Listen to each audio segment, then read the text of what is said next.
Janko, rýchlo, ideme ťa s otcom zaviesť na vlak, poďme. Tunak máš 20 kg zemiakov, 40 zaváranín, mrazené kurčatá, kačku som zabila, tlačenku od tety Hany a ešte som ti tam aj 4 klobásy od uja. Čo 4? 4 kg, hej. Toto máš teraz zjesť, tunak zaváraninky, hej, čo tam matka doniesla. Tunak máš vypratie veci, to je všetko ťažko, to môže mať 50 kg. Volaj oca, ideme, prosím.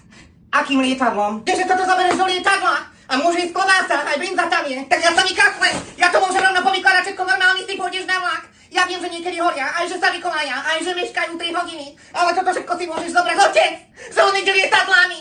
No čo to mám vykladať? Vedia, že robí na letisku, veď oni to takto búchajú, tam to sa mu všetko rozmláti. Poďme to robiť do bublíkovej fólie, Danko, obalík, a čo nebude dobre vyhodia. Veď on má 42 je zabalených, to sa mu isto rozfláka.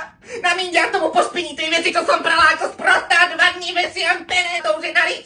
Všetko je nariť. Ja som ti ešte aj taký petržlen fajný nasadila, že do ruky si zoberieš, vieš, že do polievky pomrviť. Čerstvého petržlenu, no kdežo takto pôjdeš na kontrolu? Otec. A jaternice, tlačenku, huby zaváranie, taká škoda, aj mu to vyhodia. No nebolo to dobre, keď chodili tie ICčka, tie rýchliky.